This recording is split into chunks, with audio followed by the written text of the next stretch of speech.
वर्ष 2025 की गर्मियों का मौसम था। कश्मीर की वादियां हर बार की तरह इस बार भी हरी भरी थीं।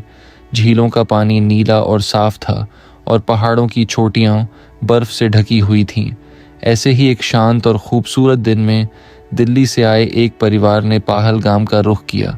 इस परिवार में थे अनिकेत शर्मा, उनकी पत्नी नेहा, 10 साल की बेटी त्रिशा और दादी उर्मिला देवी। पहलगाम उनके लिए एक सपनों की जगह थी। त्रिशा, देखो कितनी ऊंची पहाड़ियां हैं, वहां जाकर हम घोड़े की सवारी करेंगे, नेहा ने उत्साह से कहा। अनिकेत ने कैमरा संभालते हुए कुछ शानदार तस्वीरें खींची। उर्मिला देवी पास के एक चाय वाले से कह रही थीं, बेटा एक कड़क अदरक वाली चाय देना, उम्र हो गई है पर यह ठंडी हवा दिल को जवान कर देती है। चाय वाले ने मुस्कुराकर कहा, अम्मा जी, ये हवा ही तो पहलगाम की जान है। यहाँ आकर हर कोई कुछ समय के लिए अपने दुख भूल जाता है। उसी समय पास के होटल वैली विस्टा में 2 रहस्यमयी लोग दाखिल हुए। उनके चेहरे पर गंभीरता और आंखों में तलाश थी। फैसल, तुम्हें यकीन है कि वही लोग यहाँ रुके हैं? एक ने फुसफुसाते हुए पूछा। हाँ आदिल, हमारी जानकारी पक्की है। रात होने दो, फिर हम आगे बढ़ेंगे। शाम होते होते पहलगाम की हवा और ठंडी हो गई थी। त्रिशा अपनी डायरी में लिख रही थी, आज मैंने पहाड़ देखा, बर्फ छुई और घोड़े की सवारी की।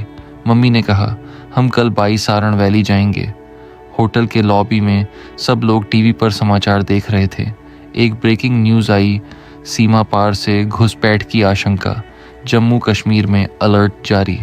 उफ, हर बार ये खबरें छुट्टियों का मज़ा किरकिरा कर देती हैं, अनिकेत ने रिमोट बंद करते हुए कहा। नेहा थोड़ी चिंतित हो गई। हमें सतर्क रहना होगा। तुमने होटल वालों से सिक्योरिटी के बारे में पूछा था? हाँ, सब ठीक है, चिंता मत करो, अनिकेत ने भरोसा दिलाया। लेकिन उसी रात वैली विस्टा होटल के पीछे वाले हिस्से में एक हलचल हुई। फैसल और आदिल किसी नक्शे पर नज़रें गड़ाए हुए थे। हमारे पास सिर्फ एक रात है, कल सुबह सूरज के निकलने से पहले हमें निकलना होगा, आदिल ने कहा। क्या तुमने बाकी टीम को सूचित किया? हाँ, सब तय है, लेकिन याद रखना कोई गलती नहीं होनी चाहिए। सुबह हुई और शर्मा परिवार बाईसारण वैली के लिए रवाना हुआ। वे घोड़ों पर सवार होकर वादियों का आनंद ले रहे थे। पापा, ये जगह किसी कहानी जैसी लगती है, त्रिशा ने कहा। हाँ बेटा, काश ऐसी शांति पूरे देश में होती, अनिकेत ने उत्तर दिया।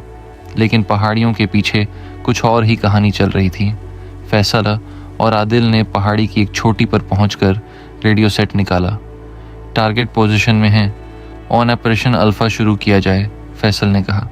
वहीं दूसरी ओर एक स्थानीय गाइड ने कुछ संदिग्ध हरकतें देखीं। वह दौड़ता हुआ पास के आर्मी कैंप पहुंचा। साहब, मुझे कुछ लोग अजीब से लगे, वो हथियार लेकर ऊपर की ओर जा रहे थे। आर्मी अधिकारी ने तुरंत अपने जवानों को सतर्क कर दिया। करीब 11 बजे बाईसारण वैली की शांति गोलियों की आवाज़ से टूट गई। फैसल और आदिल के दल ने अचानक हमला कर दिया। चारों तरफ अफरा तफरी मच गई। सैलानी जान बचाकर भागने लगे। अनिकेत ने त्रिशा को ज़मीन पर गिरा दिया और ऊपर झुकते हुए कहा, कुछ नहीं होगा, मैं तुम्हारे साथ हूँ। नेहा उर्मिला देवी को पत्थरों के पीछे ले गईं। एक गोली उनके ठीक पास से गुजरी।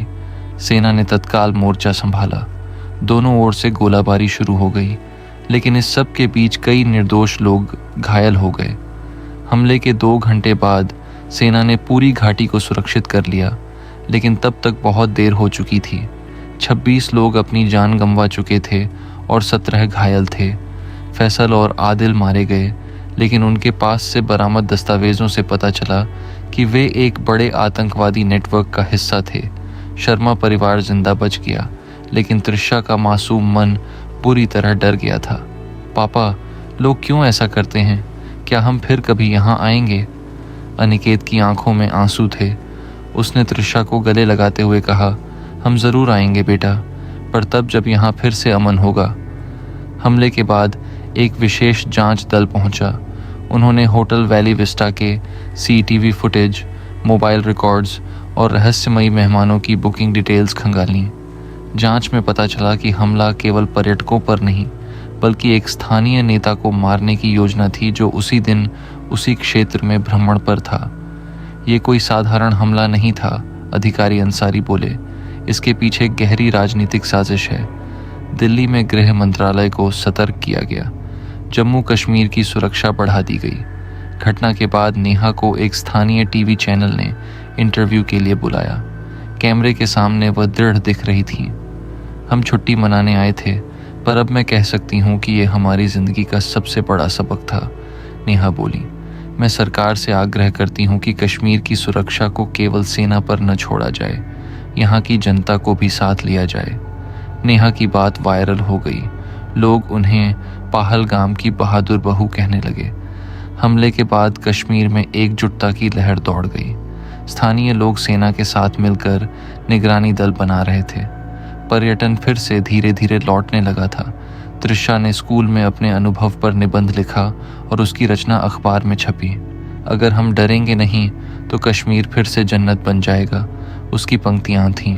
शर्मा परिवार ने फैसला किया कि वे हर साल कश्मीर आएंगे ताकि दुनिया को दिखा सकें कि शांति कैसे लौटती है, जारी है। पहलगाम पर हुए हमले को 6 महीने बीत चुके थे, लेकिन इसकी गूंज अभी भी दिल्ली की गलियों से लेकर श्रीनगर की वादियों तक महसूस की जा रही थी। शर्मा परिवार अब दिल्ली में अपने सामान्य जीवन में लौट चुका था, लेकिन कश्मीर में हुए उस दिन की यादें अब भी उनके जहन में बसी थीं। नई शुरुआत की हलचल। नेहा अब एक सामाजिक कार्यकर्ता के रूप में सक्रिय हो चुकी थी। उन्होंने शांति की आवाज़ नाम से एक संगठन की स्थापना की थी, जो आतंकवाद से प्रभावित इलाकों में बच्चों के पुनर्वास और शिक्षा के लिए काम करता था। हमें सिर्फ बदला नहीं, बदलाव चाहिए, नेहा ने अपने पहले सार्वजनिक भाषण में कहा था। त्रिशा अब 11 साल की हो चुकी थी। उसने अपनी डायरी को कश्मीर की कहानी नाम की किताब में बदला, जिसे एक प्रसिद्ध प्रकाशन समूह ने प्रकाशित किया। उस किताब की लॉन्चिंग पर खुद मुख्यमंत्री भी मौजूद थे। गुप्त खुफिया बैठक उधर दिल्ली में रॉ मुख्यालय में एक गुप्त बैठक चल रही थी। बड़े स्क्रीन पर एक नई फाइल खुली थी, ऑपरेशन हिमवीर। हमें यकीन है कि पहलगाम हमला एक सैंपल था। अगला निशाना उत्तराखंड या अरुणाचल हो सकता है, खुफिया अधिकारी ने बताया। और हमारे पास कोई है जो इस मिशन के लिए सबसे उपयुक्त हो सकता है, डायरेक्टर ने कहा। स्क्रीन पर शर्मा परिवार की तस्वीरें उभरी। कश्मीर में नए चेहरे, वापस पहलगाम में। घाटी में बदलाव की लहर साफ दिखने लगी थी। लोकल लड़के अब टूरिस्ट गाइड बनने की ट्रेनिंग ले रहे थे और लड़कियां हैंडीक्राफ्ट यूनिट्स चला रही थीं। आईजी अंसारी ने एक नए सुरक्षा तंत्र की घोषणा की, ग्रामीण निगरानी कमेटी। लेकिन इसी बीच एक गुप्त चरमपंथी संगठन बर्फीला साया का नाम सामने आया, जिसने पहलगाम हमले की जिम्मेदारी एक कश्मीरी ब्लॉग के जरिए ली थी। ये कोई छोटा संगठन नहीं है, खुफिया रिपोर्ट में लिखा गया। इनके नेटवर्क चीन की सीमा से लगते इलाकों तक फैले हैं। नेहा और अनिकेत की पेशकश। रॉ ने शर्मा परिवार को मीटिंग के लिए बुलाया। हमें आपकी मदद चाहिए, अधिकारी ने कहा। आपका अनुभव और आपकी पहचान इस मिशन में बेहद काम आ सकती है। नेहा और अनिकेत ने एक दूसरे की ओर देखा, फिर बोले, अगर इससे किसी मासूम की जान बच सकती है तो हम तैयार हैं। तैयारी शुरू। त्रिशा को अब स्कूल से ब्रेक लेकर हिमाचल के बोर्डिंग स्कूल भेजा गया।